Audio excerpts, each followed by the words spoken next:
Hi friends, welcome back to my channel Hema's heaven.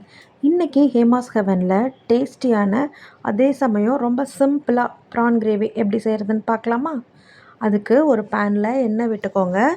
அதில் பட்டை, கிராம்பு, ஏலக்காய், கொஞ்சமாக சோம்பு இது எல்லாத்தையும் போட்டு நல்லா பொரிய விடலாம்.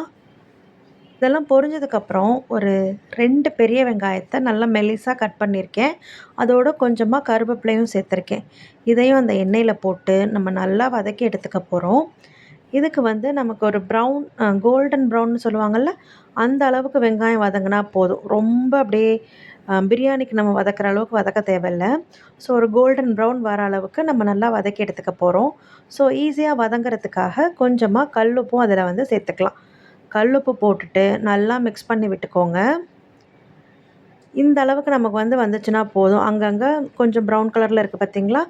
இந்த கன்சிஸ்டன்சி இருந்துச்சுன்னா போதும். ஒரு தடவை நல்லா மிக்ஸ் பண்ணி விட்டுட்டு, இப்போ நம்ம வந்து இஞ்சி பூண்டு பேஸ்ட் வந்து இதில் சேர்க்க போகிறோம். நான் ஒரு 2 ஸ்பூன் அளவுக்கு இஞ்சி பூண்டு சேர்த்துருக்கேன். அதையும் போட்டு நல்லா மிக்ஸ் பண்ணி விட்டுக்கோங்க. அடுத்ததாக 2 பெரிய தக்காளி நல்லா பழமாக எடுத்திருக்கேன். ரேண்டமாக கட் பண்ணி வச்சுருக்கேன்.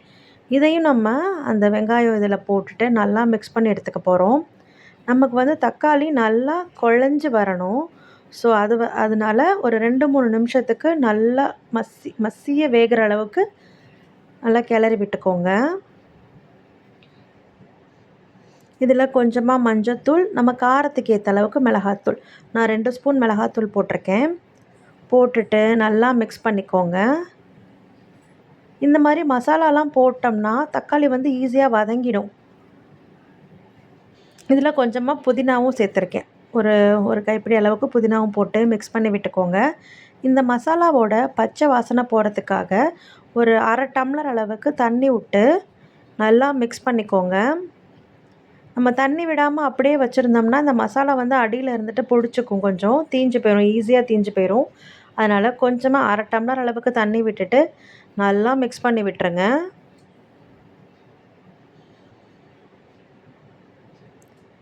இதுக்கு வந்து வெங்காயம், தக்காளிலாம் வந்து ரொம்ப நமக்கு தெரியக்கூடாது, நல்லா குலைவாக வரணும். அதனால் ஒரு மூடியை போட்டு ஒரு 2 நிமிஷத்துக்கு விட்டுருங்க.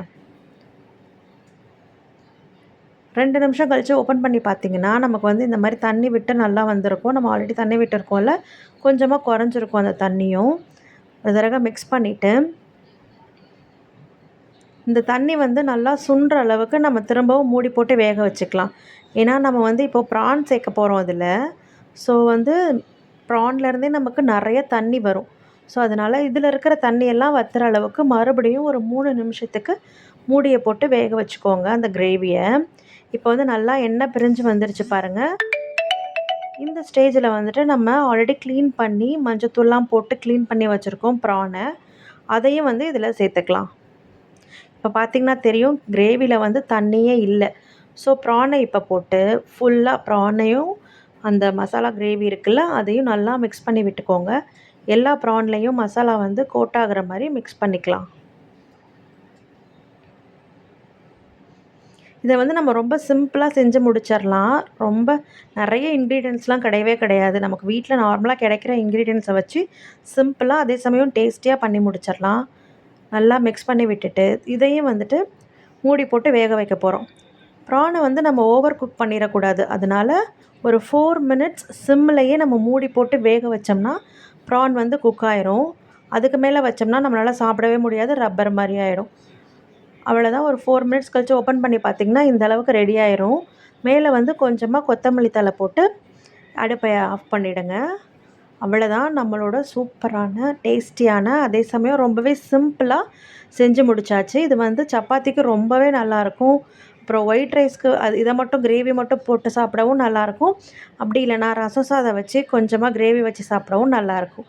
இந்த வீடியோ உங்களுக்கு பிடிச்சிருந்துச்சுன்னா லைக் பண்ணுங்கள், கமெண்ட் பண்ணுங்கள், ஷேர் பண்ணுங்கள். மறக்காமல் சப்ஸ்கிரைப் பண்ணுங்கள். பாய்.